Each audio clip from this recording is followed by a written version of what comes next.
BTTH को बहुत पसंद किया था, तो ये BTTH से भी अच्छी सीरीज मानी जाती है। सो आई होप आपको ये और भी ज्यादा पसंद आएगी। एपिसोड की शुरुआत में हमें पहाड़ों के ऊपर एक सुंदर सा गांव दिखाया जाता है, जिसके अंदर बहुत सारे सुंदर घर और इमारतें बनी हुई हैं। असल में ये एक सेक्ट है जिसका नाम टैंगमैन है। अब फिर हमें इस सेक्ट के बाहर वाले जंगल में एक नौजवान को दिखाते हैं जो कुछ एल्डर्स से बचते हुए भाग रहा था। एल्डर्स उसको पकड़ने की कोशिश कर रहे थे और उस पर अटैक भी कर रहे थे, लेकिन वो नौजवान सभी अटैक से बचता हुआ आगे बढ़ रहा था। और ये बात एल्डर्स को बहुत शॉक करती है, क्योंकि वो एल्डर्स इतने शक्तिशाली थे कि उनके अटैक से बचना नामुमकिन सा ही होता था। नौजवान का नाम टैंगशान है और अब भागते भागते आगे एक खाई आ जाती है और अब टैंगशान रुक जाता है। और यहाँ से हमें ये पता चलता है कि टैंगशान ने सेक्ट लाइब्रेरी के अंदर घुसकर सीक्रेट टेक्निक सीख ली थी। ऐसा करना मना था और अब इसकी सजा में टैंगशान को मृत्यु दंड दिया जाने वाला है। वहाँ टैंगशान जो अपने असूलों का पक्का था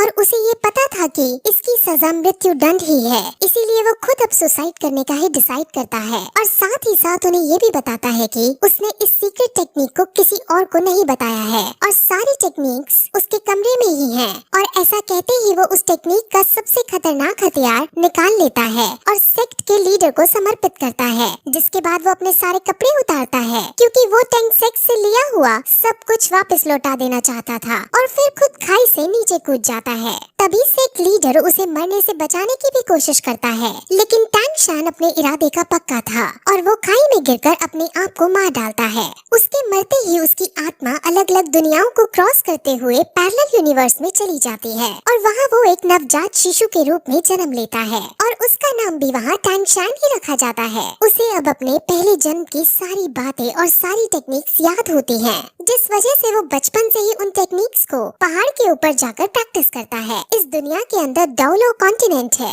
इस दुनिया के अंदर हर कोई 6 साल की उम्र में अपनी एक स्पेशल एबिलिटी एक्टिवेट करता है। इस एबिलिटी का नाम स्पिरिट सोल है और स्पिरिट सोल को हासिल करने के बाद लोगों के पास अलग अलग तरह की एबिलिटीज आ जाती हैं। एक दिन जब वो पहाड़ से टेक्निक करते हुए वापस आ रहा होता है, तो उसे पता चलता है कि इसी साल नए बच्चों की एबिलिटी जगाने के लिए एक स्पिरिट मास्टर उनके गांव में आ रहे हैं। इस स्पिरिट मास्टर का नाम सुयू ताओ है और ये रैंक 26 का स्पिरिट ग्रैंड मास्टर है। असल में यहाँ की कल्टीवेशन 1 से 100 में बनती है और इनमें 1 से 10 के रैंक वाले को ट्रेनी कहते हैं, 10 से 20 वाले को स्पिरिट मास्टर कहते हैं, 21 से 30 वाले को स्पिरिट ग्रैंड मास्टर कहते हैं, 31 से 40 वाले को स्पिरिट एल्डर कहते हैं और ऐसे ही इनकी रैंक के अनुसार ये बनते हैं और इनके बारे में हमें अब आगे पता चलेगा। अब सब बच्चों की एबिलिटीज जगाने के लिए इस गांव का चीफ सारे बच्चों को इकट्ठा करता है। अब गांव के सारे बच्चे एक साथ इकट्ठा होकर एक बिल्डिंग में जाते हैं, जहां पर स्पिरिट मास्टर एक एक करके उनकी एबिलिटीज को जगाता है। वहां पर टैंगशान भी मौजूद है और वो भी यहाँ अपनी एबिलिटी को अवेकन करने आया होता है। तब उनकी एबिलिटीज को जगाने से पहले सब बच्चों को अपनी शक्ति दिखाता है और अपने अंदर एक भेड़िए जैसी शक्ति बुला लेता है, जिससे सब बच्चे बहुत शॉक होते हैं और एक्साइटेड हो जाते हैं। और अब एक एक करके बच्चे अपनी अपनी स्पिरिट सोल को जगाने के लिए आगे आते हैं। अब जो पहला बच्चा आगे आता है, उसकी स्पिरिट सोल एक दारांत यानी सिकल होती है, जो कि एक टूल टाइप स्पिरिट सोल है। अब इसे देखकर स्पिरिट मास्टर उनको बताता है कि ये वेपन के लिए तो काम नहीं आ सकती, लेकिन इस टाइप के लोग एग्रीकल्चर यानी फार्मिंग के अंदर बहुत अच्छे होते हैं। अब वो उसकी सोल पावर को चेक करता है। सोल पावर किसी भी स्पिरिट सोल को ट्रेन करने के लिए बहुत जरूरी होती है। अब जब उसकी सोल पावर को चेक करते हैं, तो उसकी सोल पावर 0 आती है, जिसका मतलब वो अपनी स्पिरिट सोल को ट्रेन नहीं कर सकता और पूरा जीवन भर एक नॉर्मल इंसान ही रहेगा। ऐसा करते करते वो और भी बच्चों को चेक करता है, जिसमें ज्यादातर फार्मिंग स्किल्स की एबिलिटीज को रखने वाले बच्चे ही निकलते हैं। वहीं फिर एक लड़की अपनी सोल पावर चेक कराने आती है और उसकी स्पिरिट सोल एक ब्लू सिल्वर ग्रास की होती है। ब्लू सिल्वर ग्रास बहुत कॉमन ग्रास है और इसकी कोई स्पेशल एबिलिटी भी नहीं होती और इस टाइप की स्पिरिट सोल को सबसे बेकार स्पिरिट सोल माना जाता है और ये बहुत कमजोर होती है। अब इसके बाद हमारा मेन कैरेक्टर, जिसका नाम टेंगशान शान है वो आगे आता है और अपना सीधा हाथ बढ़ाकर कंसंट्रेट करता है और उसके हाथ से भी ब्लू सिल्वर ग्रास बाहर आती है। लेकिन तभी उसके उल्टे हाथ में भी कुछ होने लगता है और वहाँ पर हमें एक हथौड़ा दिखता है जिसे वो मुंह बंद करके छुपा लेता है। अब इसके बाद स्पिरिट मास्टर टैंग शान की सोल पार्ट चेक करता है और उसकी सोल पार्ट 10th लेवल पर होती है और ये बहुत रेयर कंडीशन होती है। असल में जिन लोगों की सोल पावर अवेकनिंग के वक्त फुल यानी 10th लेवल की होती है तो उन्हें बॉर्न विद सोल पावर यानी कि इनेट सोल पावर का दर्जा दिया जाता है और ऐसे लोग बहुत ही काम के होते हैं। ऐसे लोग बहुत ताकतवर बनते हैं और लाइफ में बहुत आगे तक जाते हैं। अब स्पिरिट मास्टर उसे बताते हैं कि अवेकन होने के बाद सोल पावर की 10th लेवल सबसे हाईएस्ट लेवल होती है, जिस पर अब टैंग शान ये पूछता है कि क्या हम इसके आगे नहीं जा सकते, यानी क्या इसके आगे ट्रेन नहीं कर सकते, जिस पर मास्टर उसे समझाते हैं कि इससे आगे ट्रेन करने के लिए हर 10th लेवल के बाद एक स्पिरिट रिंग हासिल करने की जरूरत होती है। स्पिरिट रिंग हासिल करने के बाद ही हम 10th लेवल से आगे बढ़ सकते हैं। बिना स्पिरिट रिंग के हासिल किए कोई आदमी कितना भी ट्रेन क्यों ना हो वो 11th लेवल पर नहीं पहुंच सकता। अब टैंग शान उससे ये पूछता है कि क्या तुम्हारे पास 2 स्पिरिट रिंग है, क्योंकि मास्टर की रैंक 26 है और उसे 10th लेवल और 20th लेवल को पार करने के लिए एक एक स्पिरिट रिंग की जरूरत पड़ी थी। स्पिरिट रिंग्स यूजर को उनके स्पिरिट सोल के मुताबिक उनको अलग अलग स्पेशल पावर भी देती है। अब ऐसा कहकर वो हॉल से बाहर आ जाते हैं और अब स्पिरिट मास्टर जाने लगते हैं। अब गांव के चीफ और टैंग शान के घर जाते हैं और वहाँ उसके पिता को टैंग शान के पावर्स के बारे में सब कुछ बताते हैं और उसको जीनियस कहकर पुकारते हैं। टैंग शान के पिता का नाम टैंग हाउ है। टैंग हाउ अब अपने बेटे से उसके स्पिरिट सोल के बारे में पूछता है और उसे अपने बेटे से उसके स्पिरिट सोल के बारे में पता चलता है जो कि ब्लू सिल्वर ग्रास है। अब ये सुनकर उसका पिता शॉक होता है क्योंकि उसे पता था कि उसके बेटे की स्पिरिट सोल तो क्लियर स्काई हैमर होनी चाहिए। इस लाइन से आप कंफ्यूज ना हो, इसके बारे में डिटेल में आगे बताया जाएगा। अब गांव के चीफ ये चाहते थे कि टैंग शान शहर की एक एकेडमी में जाकर ट्रेनिंग करे, लेकिन टैंग हाउ साफ मना कर देता है। अब क्यों मना किया है ये भी हमें आगे पता चलेगा।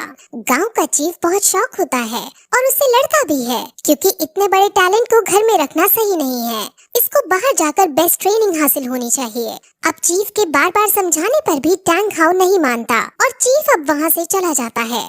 अब टैंग हाउ को ये लगता है कि उसके इस डिसीजन से उसका बेटा नाराज होएगा, लेकिन टैंग शान उसके इस डिसीजन से नाराज होने की बजाय उनकी बातों से संतुष्ट दिखाई देता है और कहता है कि हम एक लोहार की तरह भी अपना गुजारा चला सकते हैं। अब टैंग हाउ निराश होकर बैठ जाता है और वो दुखी होते हुए सभी स्पिरिट मास्टर्स को बेकार बताता है। अब टैंग हाउ टैंग शान से अपने स्पिरिट सोल को दिखाने को कहता है, जिस पर टैंग शान अपने हाथ से उसे ब्लू सिल्वर ग्रास निकाल कर दिखा देता है और ये देखकर वो बहुत चौंक जाता है।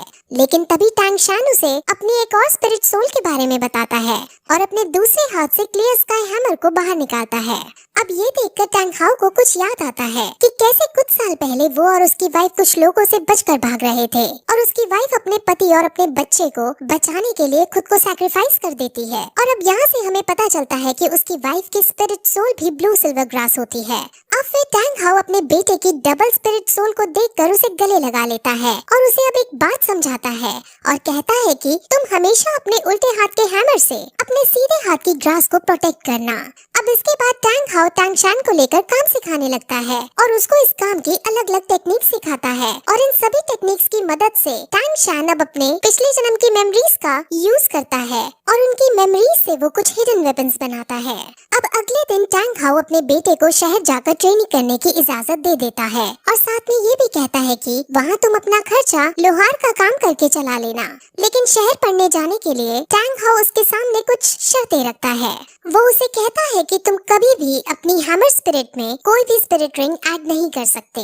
दूसरी शर्त पे उसे वो कभी भी अपनी हैमर स्पिरिट सोल को दिखाने के लिए मना करता है और साथ ही साथ किसी को भी अपना ये रहस्य कि उसके पास 2 स्पिरिट सोल हैं बताने से मना करता है और जब तक उसकी जान पर ना आए तब तक वो उसे हैमर स्पिरिट का भी इस्तेमाल करने से मना करता है। अब इन शर्तों पर एग्री करके टैंग शान अपने सफर पर निकल जाता है। वो अब गांव के चीफ के पास जाता है और अब दोनों शहर के बड़े स्कूल में एडमिशन करवाने के लिए निकल जाते हैं। अब वो दोनों रास्ता पूछते हुए स्पिरिट मास्टर एकेडमी की तरफ जाते हैं, जहाँ पर उन्हें गेट कीपर रोक लेता है। अब चीफ उसे अपना पास दिखाता है जो उसको स्पिरिट मास्टर ने दिया था गेटकीपर उस पास को चेक करता है और इस पास को वो फेक समझता है क्योंकि इस पास पर ब्लू सिल्वर ग्रास लिखा था, लेकिन साथ ही साथ सोल पावर को 10 रैंक का भी बता रखा था।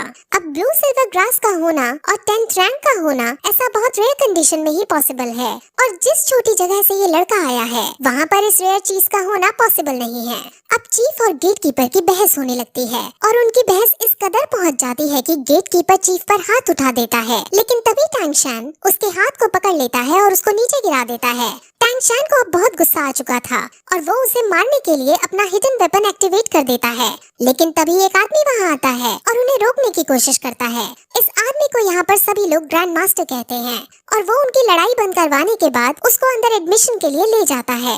अब रास्ते में टैंग शैन और ग्रैंड मास्टर कई तरह की बातें करते हैं, जिसमें ग्रैंड मास्टर अपनी आइडेंटिटी बताते हुए कहते हैं कि वो यहाँ का ग्रैंड मास्टर है और अगर टैंग शैन ग्रैंड मास्टर से कुछ सीखना चाहता है तो वो उसको टीचर बुला सकता है। अब वो और भी बातें करते हैं और क्योंकि ग्रैंड मास्टर ने उसका एडमिशन पास देखा होता है तो वो उससे कहता है कि तुम बहुत इंटेलिजेंट हो, और उसे ये भी बताता है कि पिछले 100 सालों के अंदर तुम तीसरे आदमी हो जिसके पास 2 स्पिरिट सोल हैं। ये सुनकर टैंग शैन चौंक जाता है और अपने हिडन वेपन को फिर से एक्टिवेट करने के लिए रेडी हो जाता है। दरअसल वो ऐसा इसलिए करता है क्योंकि उसके पिता ने उसे कहा होता है कि उसकी 2 स्पिरिट सोल के बारे में किसी को नहीं पता चलना चाहिए, और अब वो अपने इस खतरे को हटाने के लिए अपना हिडन वेपन एक्टिवेट करता है। लेकिन तभी ग्रैंड मास्टर उसे अब ये बताता है कि आखिर उसे इन सब के बारे में कैसे पता चला। असल में ग्रैंड मास्टर बहुत ज्यादा इंटेलिजेंट है और उसने पहले भी बहुत सारी रिसर्च कर रखी थी। उसमें उसे पता चला था कि दुनिया के अंदर ब्लू सिल्वर ग्रास वाली स्पिरिट सोल के सिर्फ 647 लोग हैं और उनमें से सिर्फ 16 के पास सोल पावर है और उन 16 की भी रैंक 1 से ज्यादा नहीं है। सोल पावर हमेशा स्पिरिट सोल की क्वालिटी के प्रोपोर्शन में रहती है, जिस वजह से ब्लू सिल्वर ग्रास की फुल सोल पावर नहीं हो सकती। इसीलिए ग्रैंड मास्टर श्योर है कि इसके पास 2 स्पिरिट सोल हैं। अब उनकी ये सब बातें सुनकर टैंग शैन समझ जाता है कि ये ग्रैंड मास्टर बहुत समझदार आदमी है और वो तुरंत उसके सामने झुककर उन्हें अपना गुरु बनने के लिए प्रार्थना करता है, और अब ग्रैंड मास्टर उसे अपने डिसाइपल के रूप में एक्सेप्ट कर लेते हैं। अब फिर वो दोनों स्कूल के अंदर प्रिंसिपल के पास जाते हैं और प्रिंसिपल उसका एडमिशन पास देखता है। उसे भी थोड़ा अजीब लगता है कि ये ब्लू सिल्वर ग्रास है लेकिन इसकी सोल पावर फुल है, लेकिन साथ में ग्रैंड मास्टर को देख वो उसको एडमिशन दे देता है। ग्रैंड मास्टर हालांकि यहाँ का कोई टीचर नहीं है, लेकिन प्रिंसिपल और बाकी सब ग्रैंड मास्टर की बहुत इज्जत करते हैं और ग्रैंड मास्टर का रुतबा पूरे शहर के अंदर है। अब टैंग शैन को हॉस्टल 7 अलॉट किया जाता है और अब वो अपने हॉस्टल के अंदर जाने लगता है। जैसे ही वो अपने हॉस्टल का गेट खोलता है वैसे ही वहाँ एक बच्चा उस पर अटैक कर देता है। टैंग शैन उस बच्चे से लड़ता है और दोनों के बीच फाइट होने लगती है। इस फाइट में टैंग शैन आसानी से उस बच्चे को मार दे देता है और सब बच्चे टैंग शैन के लिए ताली बजाने लगते हैं। अब फिर वो बच्चा खड़ा होता है और सम्मान पूर्वक उसे बताता है कि ये हॉस्टल का एक ट्रेडिशन है। यहाँ जो भी नया बच्चा आता है उससे यहाँ का बिग बॉस लड़ाई करता है और अगर वो नया बच्चा जीत जाता है तो उसे यहाँ का बिग बॉस बना दिया जाता है। अब क्योंकि टैंग शैन जीत गया था इसलिए सब उसके सामने झुक जाते हैं और उसे अपना बिग बॉस कहने लगते हैं। और तभी फिर हम ये देखते हैं कि वहाँ एक नई लड़की आती है। उस नई लड़की का नाम लिटिल वू है और अब परंपरा के अनुसार टैंग शैन इस लड़की पर अटैक कर देता है और फिर यही ये एपिसोड इस तरह खत्म हो जाता है।